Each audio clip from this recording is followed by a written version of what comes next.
got somebody from the architect by phone um, or what?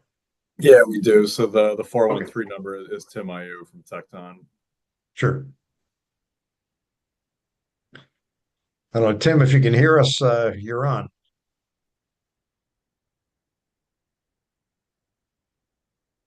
He's muted, George. Oh, Tim, you're muted. Let's see, how do we?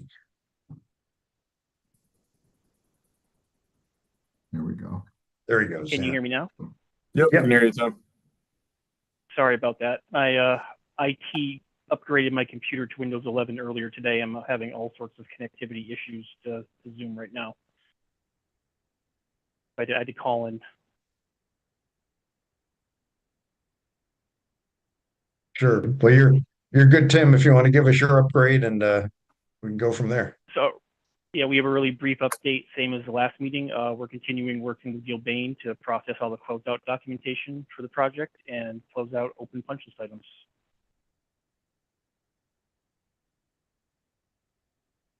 Sounds good. That's pretty brief. That's great.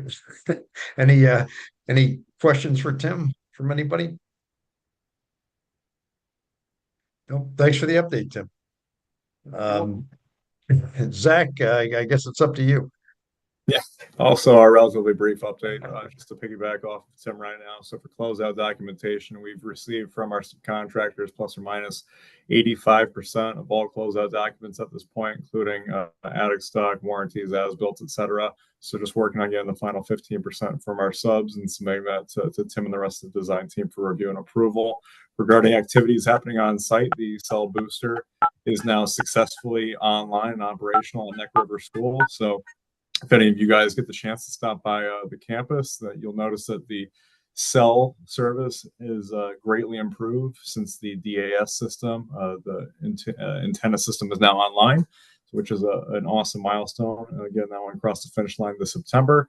Also, this upcoming weekend on the 20th and 21st, if I have my dates correct, our landscaper will be back on site to prep all of the mulch beddings over in the East Fields for the pollinator pathway, which I know is scheduled to take place on not this Saturday, but the following on the 27th. So we'll have all the plants delivered to site on Friday the 26th, next to the mulch bedding, so they're ready to go towards the end of the month. Outside of that, just working with Salis O'Brien, BVH, to wrap up the last few commissioning items that we still have open, along with our subs to take care of the balance of punch list items as well. Of the 2,000 plus punch list items at this point, we have less than 30 that are still open. Some of them are just related to waiting on material or new door hardware. So we're expecting to have the balance of punch list wrapped up no later than this October. Great, fantastic. Thank you, Zach. Anybody, Woody, Sharon, Peter, anybody have questions for Zach? I'll take that as a no. Thank you, everybody. Thank you. And I guess Adam, that we'll leave the best for last. Thanks, George. The items to give updates on today include we did get our sign off on the playgrounds from certified playground inspector between last meeting and now. So that's complete. I know that Banesh under the design team is doing a punch list items for the playgrounds, but in terms of passing the safety inspections for the surfacing, that was all done. So students have been rambunctiously playing on the playgrounds from what I hear, especially the zip line and the we go round. The FF&E punch list items still are ongoing with some straggler items coming in, including one of the Promethean boards that didn't make it as part of the original shipment. We're coordinating that installation, as well as there were 10 wireless access points that were ordered as part of a second round of purchases to fill out the rest of the spaces.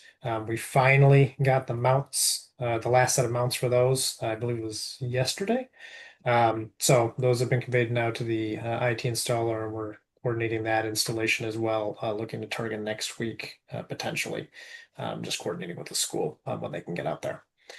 The other item that Colliers was working on as we kind of shift towards we'll call it the end of the project, but the project kind of extends out quite a ways once you consider 11-month walkthroughs and commissioning, closeout, and all that good stuff. But a big focus that myself and some others have been working on is some of the financial closeout. So we've been talking for a while about cleanup ATPs through Gilbane and whatnot, and those are still in process. A number of them are on the docket for tonight, or were on the docket for tonight. But in addition to that, there are coordinating with the tax consultant on the IRA tax credit for geothermal. So I've gotten some financial data to them, as well as coordinating some of the closeout documents for just general financial standing of the project. And that's something I've been working on with the First Select Women's Office and Town Finance. Some of that involves submitting additional reimbursement requests to the state. But other things are just, general housekeeping on what's left in each, budget line item that we go through. What do we actually need, and consolidating those as part of a comprehensive financial picture for the project. Again, that's not something that gets over in, seconds just because the building's open, but you can get through most of the cleanup items pretty quickly. So that way you've got enough money left to pay invoices for known vendors and inspections and things like that as we go throughout this sort of next year or so, if you will, for the overall warranty closeouts and just in general, people finishing up their scope of work within their contracts. So that's a lot of what Colliers has sort of shifted to now that the dash to get the building open is done. Now it's the very long tail on punch lists and those types of physical closeouts. But again, a lot of the documentation and paperwork that goes into the grant process. So more to come on that. And a lot of it's just, background reporting and updates. But that's a key focus for us on our end. With that, that's any questions from me? I'm just curious, you emailed me about the conduit for the control wiring. Any progress on that? I know that's with Zach and the subs. Zach, I don't know if you have any timing from. No, we received the bulletin last week from Tim and from Colorado, and so that's out to pricing right now with Wayne J. Griffin. They did the other stub up, so we're going to have them responsible for running this 2-inch parallel with the others through the mechanical room on the main level. I'm expecting to have pricing return hopefully by the end of this week. And then once we're able to bring that in front of everybody at the next SBC meeting, then we'll have formal approval and can proceed with that work. Zach, you said parallel to the other lines. It obviously goes in a different place at the end. Yeah, wrong word on my end, Woody. So in regards to parallel, different route, but it will be in line with the other 3 on top of the roof. So Yeah, we'll have them all in the same practically. Great. That would be interesting otherwise. Thank you. Adam, No problem. is there any update on the PV in general? That's part of what some of these financial discussions are about. So we've gotten some preliminary estimating on Ryerson. Now that initial studies are complete, there was an item for procurement for this evening for another round of testing to help sharpen the pencil on how much may or may not be needed for Ryerson. So I've been having discussions with the First Select Woman and with Graham about how to compartmentalize this and get to a point where the Board of Selectmen or whomever at the town makes a decision on how the project funding is to proceed. So the two sort of major project initiatives, sort of day 2 projects, if you will, Solar and Ryerson, have their own sort of focal points on who would be hired when and when the decision making would need to be made. Obviously, Solar is more time sensitive than Ryerson if you consider some of the extension to tax rebates and things like that, and trying to get that all done before the end of next summer. So that's part of what I've kind of compiled as a narrative, but ultimately that's let's call it a town-wide decision, if you will, on what is the next project the town wishes to do and who's doing the work and how is it getting funded. So that's part of the reason I'm trying to get the answer on how much money is left is because people want to know how much money is left before they want to make decisions. So It's just so difficult for me to think that Ryerson and the solar are about the same when you consider that Ryerson will cost what it costs whenever we do it, and the solar will cost 30% more based on when we do it. And that's a big number. Thank you.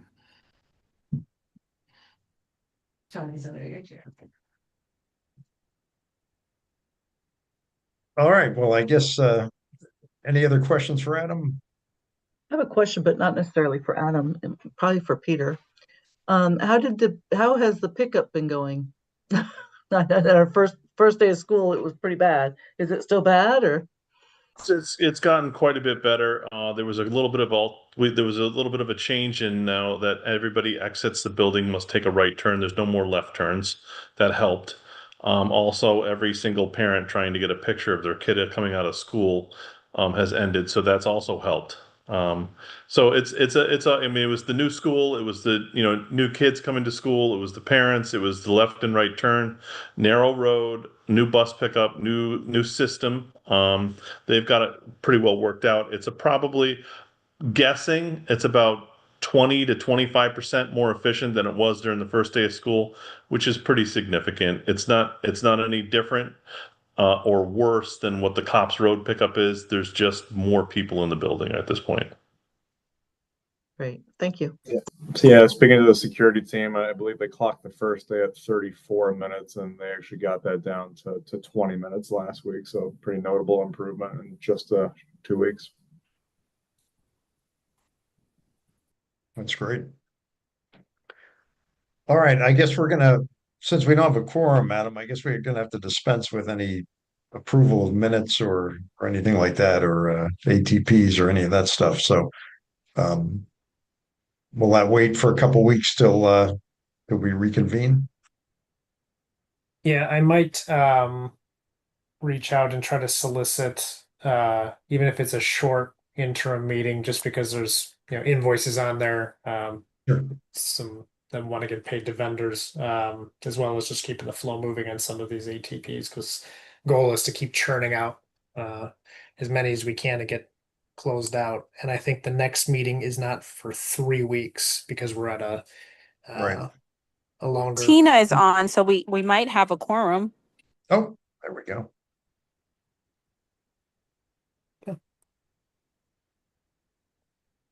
Yeah, that's fantastic. 4 of 7 works, I think, right? That should be good. Okay. Then let me throw up the ATPs and things on the screen here. Where's my share button? Go.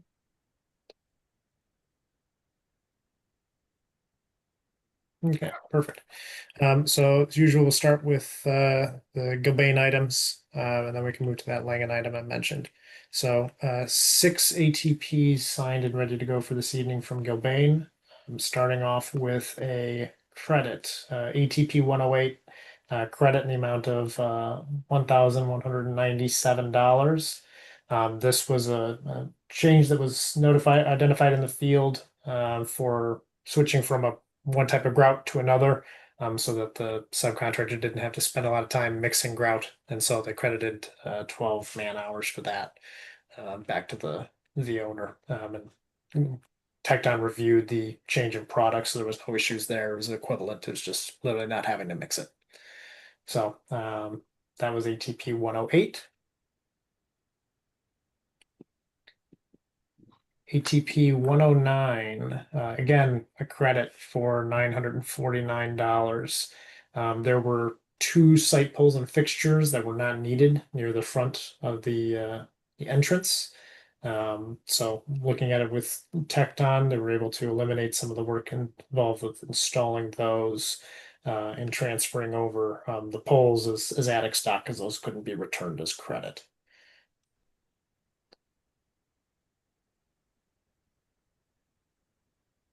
ATP 134 or $1,144.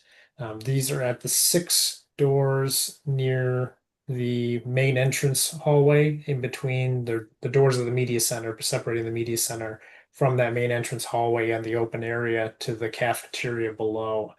There were some automatic door bottoms that were specified at 4 of the doors. It ended up needing a change in order to make those fit. There was just a difference in what the specification needed to be, as well as 2 of the doors on the side were omitted those door bottoms for keeping the sound from the media center over.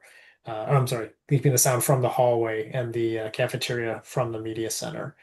So this ATP contemplates correcting the 4 doors in the center and adding those 2 dropped bottoms to the 2 doors on the sides.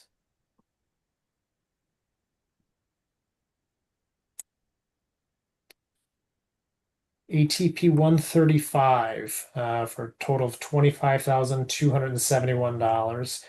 This is actually a follow-up to something we spoke about a couple months back as a construction change directive. So the overall scope was already voted on once. This is just the cleanup change order.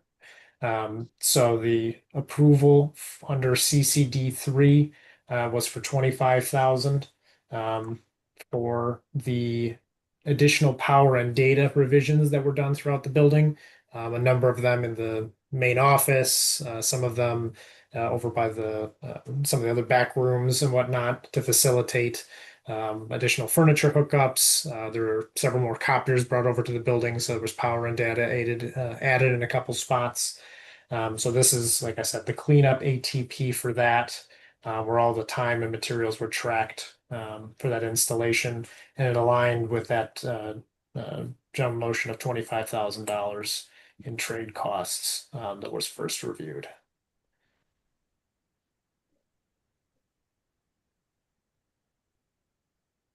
ATP 136, also an item that was previously reviewed for proceeding on a time and material basis, and this is the cleanup change order. So ATP 136 for $10,051.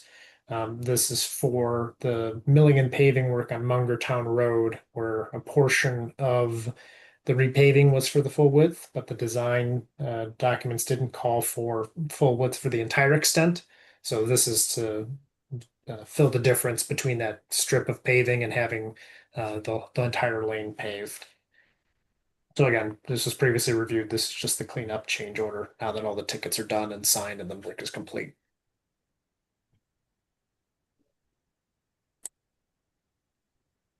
ATP 137 for $1,931. This was costs for remobilization to facilitate the playground installation work. So on that west pre-K playground, you have that small fencing that goes around. But the installation timing of that would have been before the playground contractor was able to actually get in there and put in their poles and the equipment and all that. So some of the fencing was laid off so they could actually get in there without smashing the gate and running into the building. So this is for something that we were tracking to have the site contractor come back out after they had demobilized to reinstall the chain link fence, so that way the equipment could be installed for that playground. And in general, all of these items that we're talking about here have been tracked on that contingency ATP log that I've periodically been sending you. So none of this is new items that have not already been contemplated in that allocation of contingency funds. Do you want to take a pause there before we move on to the Langen one? Yeah, we can, I mean, we can. I can go with X1 Langen one too. So this Langen quote from last week was something that Graham and I had discussed with Langen and subsequently with the first select woman about some additional targeted sampling to help further refine the scope at Ryerson. So the initial report identified some areas of the building that they couldn't access or were potentially areas where they could do some additional testing to help sharpen the pencil, so to speak. One of those was at the foundation walls. They couldn't actually get down to dig to see the foundation walls because there was asphalt paving around. So the concept here is that the project could coordinate with Public Works to have some excavator come out and just dig a couple of holes so they could go down and actually see if there's mastic, and if there is, test it and identify if that's a real hazardous material or if there is none there and it doesn't have to be carried as an allowance as part of the cost estimate. That was like I think a $200,000 item that is just a question mark right now because they couldn't physically see it. The second sampling would be for lead sampling of the interior block walls. Their Langen, when they went out and did their initial testing, just as a spot check, some of the block walls did have lead-based paint. They did not do a systematic, comprehensive sampling of all the walls to categorize whether or not the overall disposal of the lead paint would need to be taken out as a hazardous material, or if it was just spot locations that wouldn't rise up to the occasion of needing to be taken out as hazardous materials. So this would contemplate taking more sampling to be able to put that into eventually a bid package to say, bidders, we already did the sampling. It's come back as yes is positive or no is negative, but ultimately eliminate the doubt about whether that's a $0 number or a six-figure number to dispose of all of the block walls because of the paint. And then finally, oh no, I'm sorry, those were those two. This last one is just a summary. The task 3 is just a summary of their findings once they're done. So the motion that I have drafted contemplates an allowance of $6,000 on their purchase order against these estimates. The subcontractor cost here is something that talking with Peter, that could be coordinated through Public Works, so we can avoid having that subcontractor cost through Langen to actually dig the holes at the foundation wall.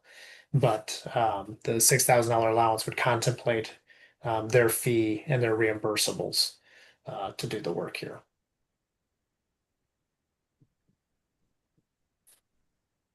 All right. Any questions on any of those before I flash the motions back on the screen? No, I'm good. I don't know if we have anybody who wants to read them, but we'll see. Oh, I will. It's what I do. It's all It makes me yours. feel like I'm contributing, You All are. right. Okay, I'd like to make a motion to approve ATP 10108 for a change to Gilbane's existing construction contract for a credit in the amount of $1,197 for a change in the grout products at the corridor to reduce labor cost. I'll second that. All right, any discussion? If not, all in favor? Aye. All right, I'd like to make a motion to approve ATP 0109 for a change to Gilbane's existing construction contract for a credit in the amount of $949 for unneeded light poles near the main entrance canopy. I'll second that. All right, in absence of discussion, all in favor? Aye. Okay, motion to approve ATP 0134 for a change to Gilbane's existing construction contract in the amount of $1,144 for automatic door buttons for sound control at Media Center. I'll second that. All right, all in favor? Aye. Aye. Aye. Motion to approve ATP 0135 for change to Gilbane's existing construction contract in the amount of $25,271 for additional power and data revisions per previously approved CCD-3 and Bulletin 51. I'll second that. All in favor? Aye. Aye. Okay, motion to approve ATP 0136 for change to Gilbane's existing construction contract in the amount of $10,051 for additional milling and paving on Mungertown Road. I'll second that. All in favor? Aye. Aye. Motion to approve ATP 0137 for change to Gilbane's existing construction contract in the amount of $1,931 for additional mobilization costs for fencing installation after playground installation work. I'll second that. All in favor? Aye. Aye. Okay, I'd like to make a motion to approve time and materials quote from Langen dated 9/11/25 for additional foundation work and interior paint wall testing at Ryerson Elementary. The work is approved as a change order to increase the amount of existing PO 20256891 by $6,000 to accommodate this work. I'll second that. All in favor? Aye. Cool, thank you.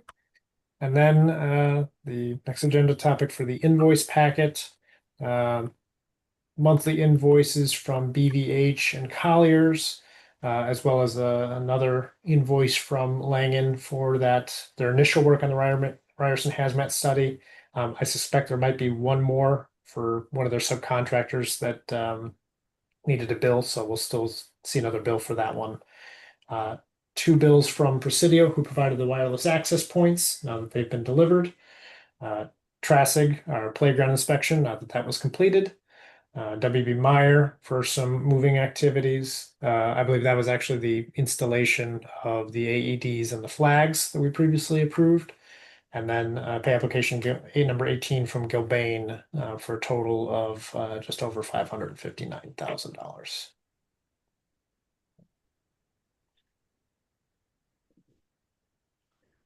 Like to make a motion to approve the, where am I? I'm down to the invoice package. Thank you. Motion to approve invoice package dated 9/15/2025, including invoices from BVH, Colliers, Langen, Presidio, Trasig, and WB Meyer in the amount of $58,055.20, and construction pay requisition 18 from Gilbane in the amount of $501,579.79 for a total approval of $559,634.99. I'll second that. All in favor? Aye. Aye. All right, thank you very much. All right. Thank you, Adam. Thank you, Sharon, Woody, Tina. Everybody did the hard work. The next item is public comment. So, Raquel, I'm sure there's a long waiting list of folks who want to speak to us. There's no public. Oh, I guess we're not exciting enough, huh? I know. Great. Well, any closing remarks from anybody? I'm good with that. Thank you for everybody again for your hard work, and thanks for those of you who attended the meeting tonight. And so we'll call for a adjournment. Anybody want to make a motion to adjourn? I'll do. I'll make a motion that we adjourn. I'll second that. All right. All in favor? Aye. Bye, guys. Thanks. Thanks. Take See you in care. a few Good weeks. job, George. Thanks, everybody. All Have a good right. evening. Thank you.